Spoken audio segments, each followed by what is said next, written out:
As long as we have human customers, we're going to need to have human advisors at some level. It doesn't matter what the industry is. I think if we do the right thing for our vulnerable customers, we're doing the right thing for all of our customers. It's about humans having human experiences and connecting with our human customers. Hi everyone, welcome back to the Iris Pod and our special CX 2024 podcast series. Delighted today to be joined by Helen Beaumont Manahan. Correct. Excellent, got that bit right. You did. We've had a bit of a kerfuffle here with getting the microphone set up, but it's all good. These are basically expensive props, Helen. Okay, thank you. They look good alongside the plant behind you. Helen, you're Head of Training and Development at BPA Quality. Correct. Let's start by just talking a little bit about what that is. What does BPA Quality do? What don't we do in the world of CX? So we've been in the business for over 30 years, and the business is the customer contact centre world.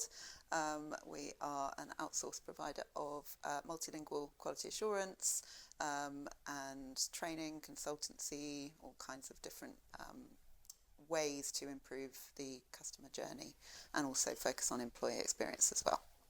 And this is about not just the customer, the agent as well. We're 100%. Dealing with quality, whatever that might look like in terms of pitching the right service, product, dealing with a variety of complaints or issues, and ultimately providing great customer service so that we build advocacy and all of those great things that we talk about in the CX world. Beautifully put, absolutely, yeah. So we recognise that the advisor is at the heart of CX, EX equals CX, if you want to put it in those simple terms. And we truly, we don't just believe it to be true, we know it to be true, yeah.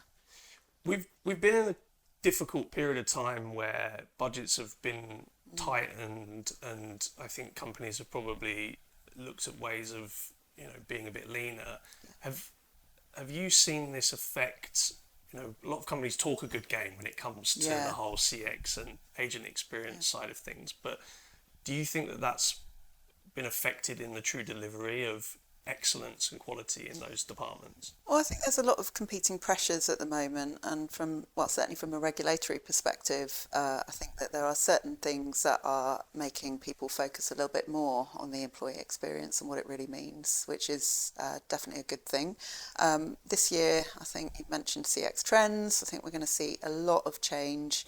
I don't want to talk about AI all day, but that's going to drive some big changes, I think. And for us particularly, what we think is really important is to just remember the human element, that kind of interplay of human emotions and the kind of connections that our frontline advisors really are able to forge in the contacts when they do choose that voice channel.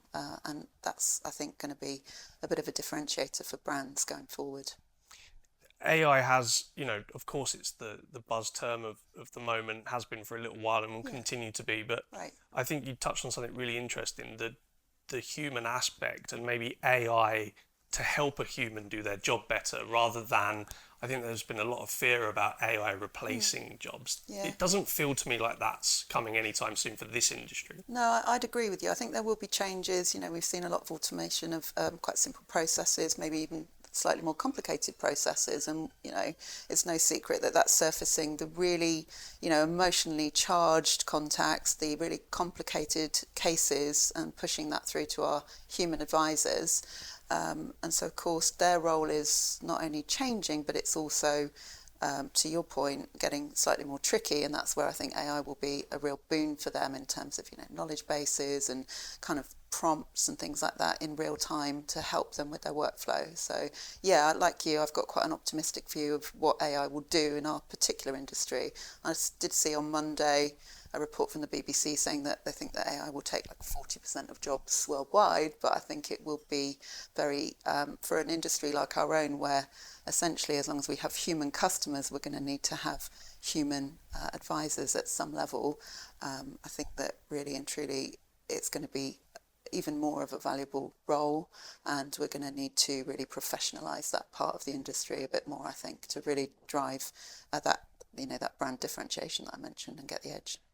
We were talking just before we started recording about this this buzzword premiumization, which has taken me until today to actually figure out how to say that without stumbling over the word. But Premiumization. yeah, you need to break it down into the syllables and then you're fine. But premiumization of voice probably has quite a lot to do with the training aspect, right? If it's Yes. a complicated query, a distressing query that's coming through, for both sides of the call, that's a very important moment where automation can't deal with it. So we're talking about a human. Yes.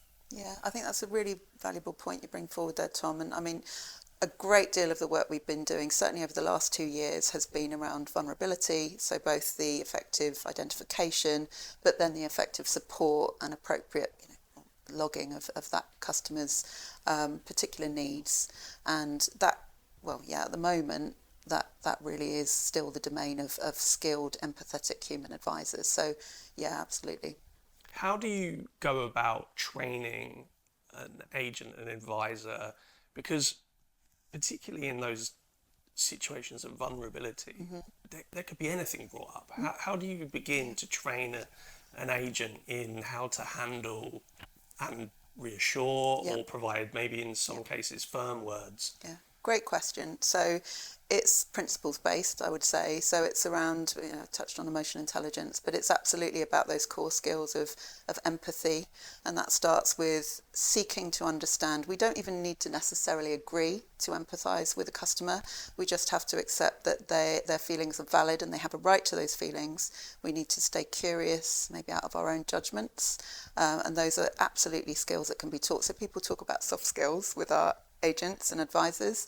I'd absolutely contest that and say that, well, I've heard them, I think it was Seth Godin called them real skills, but definitely life skills, and I think as we see this change, the change in the tide and everything that we've explored already in this conversation, those are going to become even more prominent and important in terms of how we upskill our people. As AI makes it slightly easier, that route to competency potentially for our advisors, and there's more support there for them when they're handling those interactions, it will be these human kind of connections that we're able to forge that are going to be super important, I think, going forward, yeah. What you talk about is a skilled role.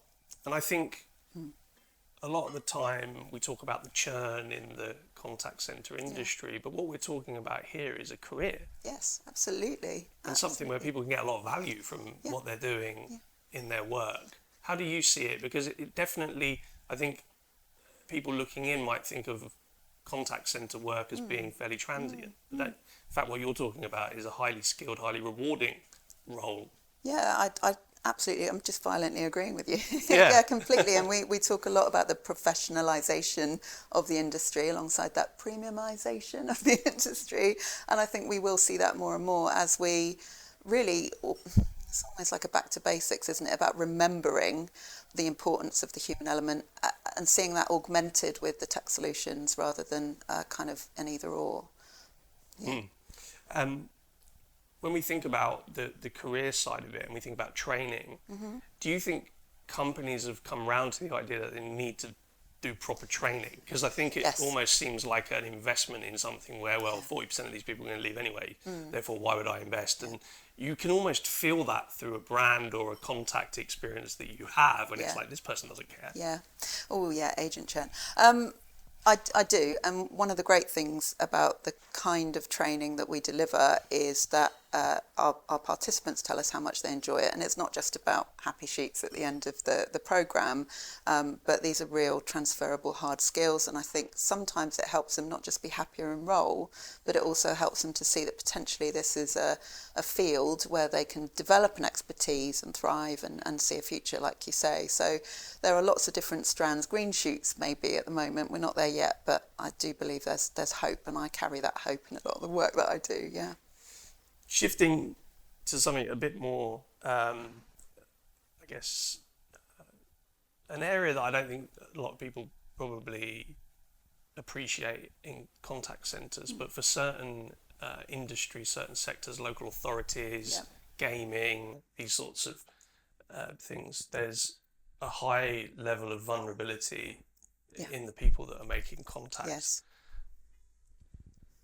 dissect that for us a little bit. How does one even begin to start to train the way to deal with such Yeah, it's a matters? great question. And I mean, recent research by the FCA will tell us that basically almost 50% of UK adults have at least one vulnerable characteristic. We don't talk about people as being, labelled as vulnerable, but having those characteristics of vulnerability are more likely to make you susceptible to certain kind of harm or detriment and need different adjustments. And our agent's ability to flex in the moment when we're having that relational connection with a customer really does come back to those kind of core skills that we talked about. You mentioned different industries. We work in various different industries with just super passionate and skilled advisors, in kind of areas such as bereavement, debt management. So some really, as you can imagine, the kind of things that customers are bringing to these very passionate individuals day in and day out can be quite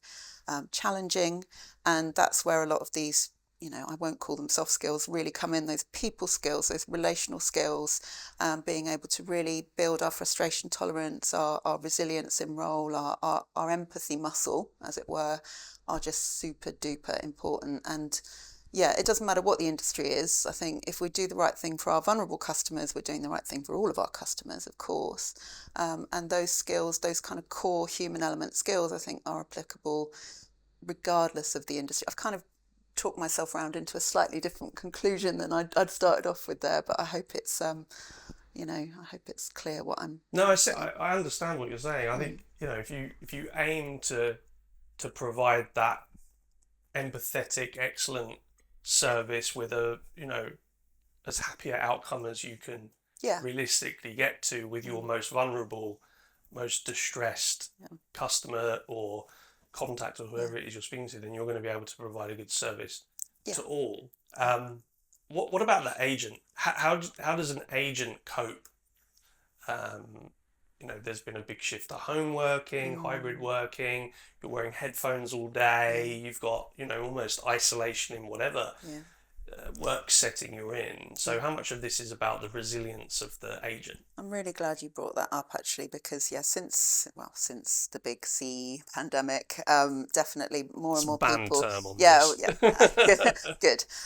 So we do see people are essentially inviting customers and all of the challenging and vulnerable circumstances that they bring to us when we're working on the voice channel or any channel, in fact, into our homes, essentially.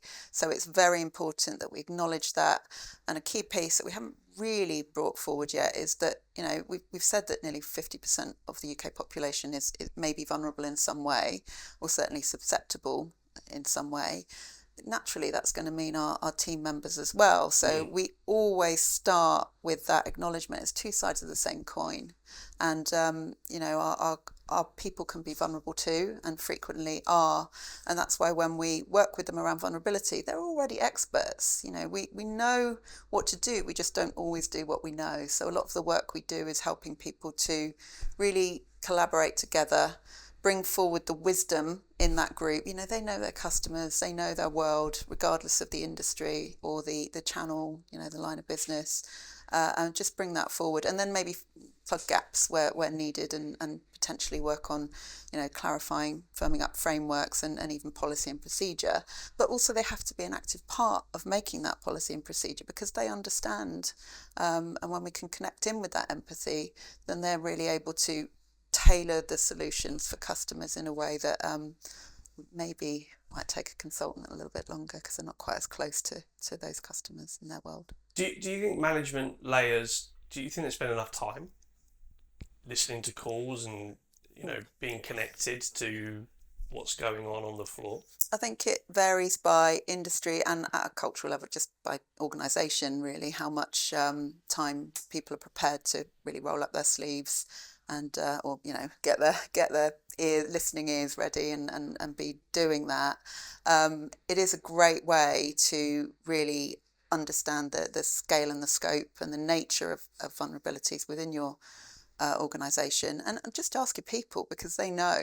They will tell you if you have those kind of listening methods available and you're really listening to what they're telling you. Yeah, and getting close to your customer, I think it's a great way of reading are you loved or not by your customers? Because you listen to them speak. We asked an interesting question of a bunch of call center managers, and we said, how big a problem is background? Obviously, we would ask this question because we're solving background noise. Sure. How big a problem is background noise? And they all kind of just went, no.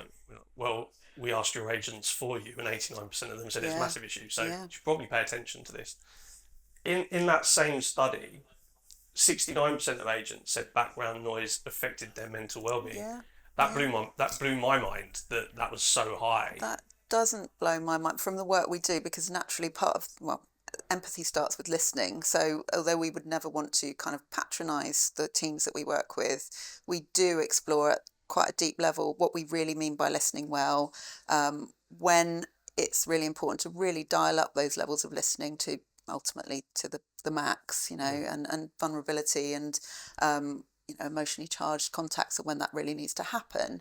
And you're absolutely right. When we talk, we explore personal barriers to listening, and it's top of the pops, really, background noise. And I did see one study, I couldn't quote it now, but it basically said that the average kind of decibels of a contact centre is like being close to a vacuum cleaner on full blast all day.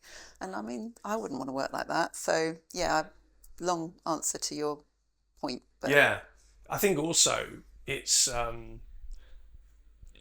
think it's called acoustic shock. When the noise coming through the other end, you've got these kind of essentially these speakers plastered against your ears for the course of your day, and you can't control what's happening at the customer's end, and the loud noise happens and it blasts your ears. There's a lot of risk factors, I suppose, that you probably wouldn't appreciate outside the industry. Yeah, I like that. I've not heard of acoustic shock before, so I'm making a mental note of that. But absolutely, and it's interesting, that has made me think that often, and this came from a frontline team member in a group. We were talking about vulnerability and what are the signs and signals, and she said a chaotic background. If there's a lot on the customer's side, it's just obviously in isolation. That's not a but it is an indicator that potentially, in her experience, if you can hear a lot, that maybe it's that acoustic shock that you're referencing from an agent perspective. It's just one very prominent first signal that, okay, I'm going to have to really dial up, unfortunately, my level of listening here, even though for whatever reason it is quite difficult to listen. Yeah. Someone brought it up in our we did a seminar at the Call and Contact Center Expo in November about premiumization. Yeah. And somebody said, what happens when the noise is relevant to the use case, or the problem that you're trying to solve. And actually, it was one of the very first clients that we had. They were a vacuum cleaner brand. Yeah. And sometimes they ask the customer, well, I want to hear it. So you have to be able to dial the noise in to hear it for a brief moment.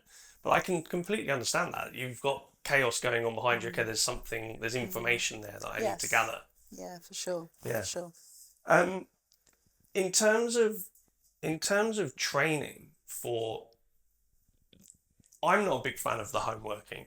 Okay. I think it's good no, let me say that again. Okay. I'm a fan of the flexibility that it could offer. Yes. But not as a general principle. How do you find people that have shifted and remained working virtually in terms of their closeness to training? Because these people are almost out on islands. How do we make sure that they're included in the culture and the training and development and those reads of performance or concern? So you're asking how they respond to training? How do companies go about making sure that they remain part of the plan? Because it's kind of out of sight, out of mind, I guess, sometimes. Yeah, So, I mean, I think it comes down to individual cultures and, how those organisations really manage that piece of the puzzle when it comes to people that are working for home. Because for some, as we know, it suits them very well, and then for others, it will, but the isolation and just not having that kind of well, for human animals, aren't we? We're wired for connection, support. It might not work so well for them. In terms of how that plays out in training, we do all kinds of training. So we will do virtual training for organisations with a purely remote workforce, and we'll do face-to-face training, which as a trainer I really enjoy, in bricks and mortar locations. What I really abhor is hybrid. So when you're in a room with a group of individuals, and then there'll be one or two people kind of diving in to that session. That's my own personal preference, and I don't think the outcomes are best for everybody in those scenarios. But because it's disruptive, because you get that kind of delay factor. There's a disconnect, I think, and I think it's felt more strongly on the part of those that are remote in those situations. And yes, it can work, and the outcomes can be touched upon and delivered. And I think from the happy sheets, as we call them, from the kind of participants' views, they're very happy with the training. But personally, in seeing the magic that can come from either channel, whether it be online or face-to-face delivery, I feel the loss there. It's funny because I completely agree with you.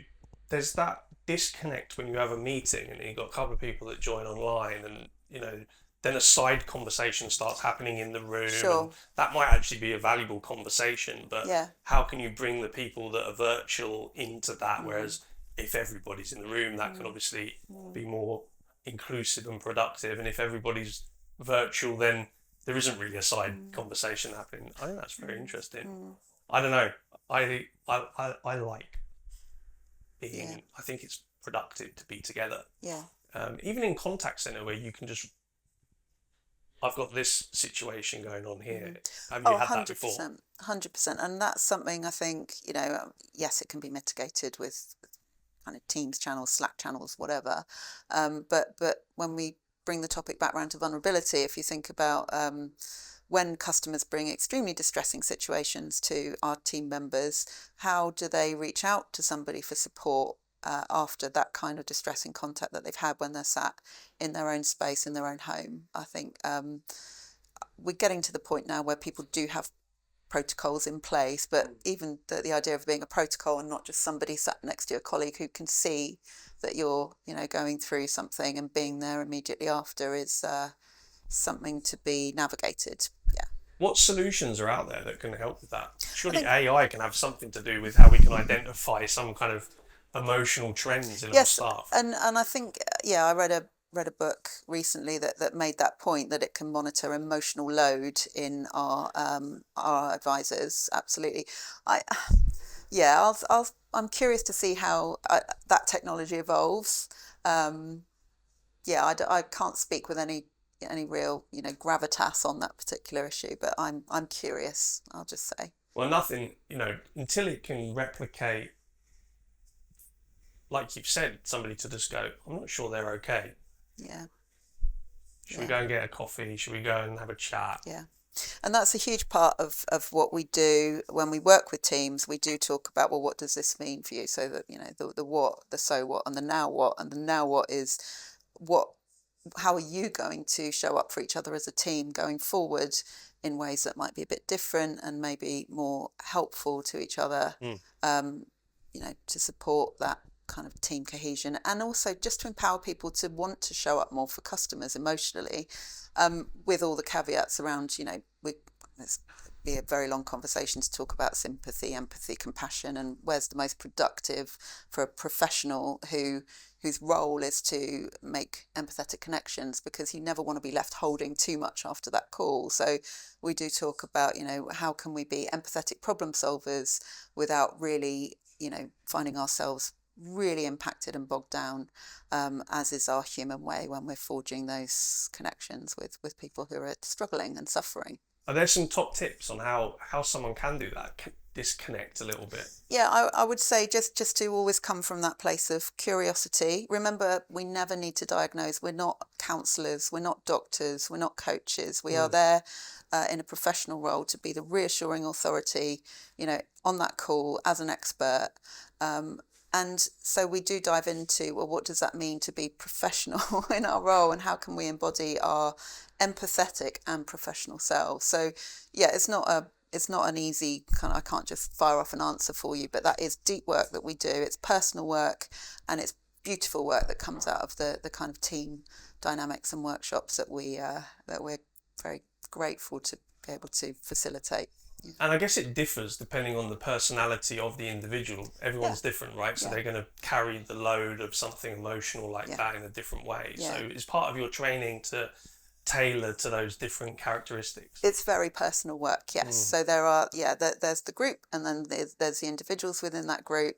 And sometimes it's the first opportunity that these people have had to really explore that, or to even really identify for themselves. And often we know about our colleagues what they might not be able to see for themselves. So yeah, that's fascinating the way that comes out. And then we make personal pledges, action pledges, as well as group and team and department and function and organisational pledges as well, about what will be practically different for ourselves and for our customers after this magic training that's happened, because we know the magic happens from the alchemy of the people, and to the extent that they're bought into the training, and they know that they have to own the outcomes and the actions after that. Yeah.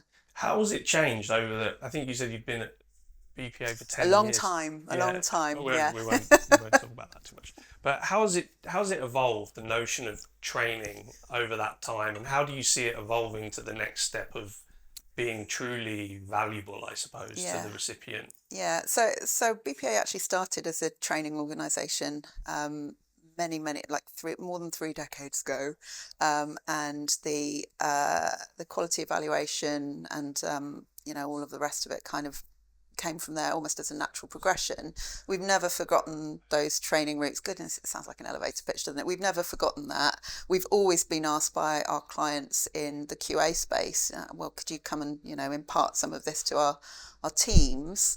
So in terms of an evolution, I just think we've just kept abreast of when it all started. Customer experience wasn't something that was a term that I don't think anyone knew particularly, much less employee experience, or all of the technologies that have come along and layered for better or worse over the top. So yeah, it's a very long and convoluted answer to your very succinct question.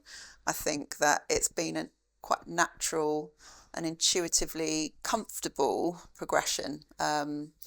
But ultimately it's the same. It's about humans having human experiences and connecting with our human customers. And until our customers are getting their AI assistants to do all of these things all the time, 100% of the time, Never going to happen. It certainly won't for me. But Never going to happen. And can we directly connect the ROI of the investment to the commercial success? Because I guess that's probably the toughest yeah, part, right? improving the ROI of training, you mean, Well, Tom? in a direct correlation from, if you invest, I guess it's actually quite simple. If you invest in your people, Yeah. you will get Yeah. better outcomes. EX equals CX. It absolutely does. And I know that sounds really kind of throwaway and, quite smug and trite, but it's absolutely what we see time and time again. So the metrics that people can use to measure success and impact is going to vary from organisation to organisation. In the kind of diagnostic, the needs analysis phase, when I'm scoping out a piece of work with a potential client, what I love to ask them is the magic one question. If we come in and we deliver this fantastic training and the one gets waived, what's different? What is practically different for your people and your customers and your overall organisation? And you get some real clues there about what's going to be a real measure of success for them. We always want to hold ourselves accountable to those. So We're into and I should have warned you on this. it's not a maths test, is it? No. Rapid fire round. I didn't warn you on this, so this will be off the cuff. Okay. We've asked everybody this in this series, I think. What's your big prediction for this year? That we will see an ongoing, obviously, rise of AI hysteria, as it were, but I think we will begin to see the other shoe's dropping now, isn't it, with things like the post office scandal and over-reliance on technology. I think that people will maybe start to remember the power of the human element and human connection, maybe a little bit. That's actually what a lot of people said on this with that question. Wow. Which probably might be replicated by the next question. What's the big trend the buzzword thing that's going to disappear in 2024? I'd like to think it would be AI as a kind of overarching, catch-all for all of the different technologies and strands of that particular puzzle. But what is it? What AI? Yeah, exactly. It's like this is like a catch-all phrase Completely. for a load of nonsense. Yeah. So What's the value? I'm just going to go with that actually. Yeah. So that's my dearest wish, that catch-all phrase starts to differentiate out into slightly more meaningful categories, as it were. Okay, left field random prediction, nothing to do with CX necessarily, but what's your random prediction that we're going to check in on in a year that may come true this year?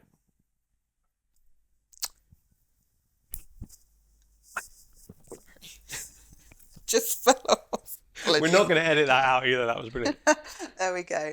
That I will get better at mics. No, my random prediction for this year is that nobody's going to adopt these headset-based, personal technologies as quickly as people seem to have. Like these kind of VR integrative tech solutions whereby you're enclosed in this world, and I'm not just talking about the metaverse. Potentially I am. I've read a lot about these kind of headset-based technologies. I think there's something to be said about having a device in your hand where you can still have those human connections rather than being closed off. So I like that one a lot. I rant about the metaverse. Our PR firm tell me to stop ranting about it so much. But anyway, I think it's like nonsense. And the final question, who is Helen? Tell us something about you. Oh, I'm an enigma. I'm really not. I can be found in the rolling green fields of Devon generally, unless I'm off helping customers and clients in various locations, generally around the UK, although I'm obviously open to go anywhere. I have 3 wonderful children and I love my job. Excellent. Helen, thank you so much for being on the podcast. How can people find you and find BPA if they want to get some training level up in 2024? Amazing. So bpaquality.co.uk is our web address, not to be confused, but also absolutely fine if you land on our US colleagues, which is bpaquality.com. And if you want to get in touch with me, probably the best place is LinkedIn, because I'm a bit of a techie nerd and I like to be there quite a bit. Excellent. Thank you so much. It's been great to have you here. Great. Talk to you. Thank you. And thank you for tuning in to another Iris pod. We hope you're enjoying this series. We've got more for you very soon.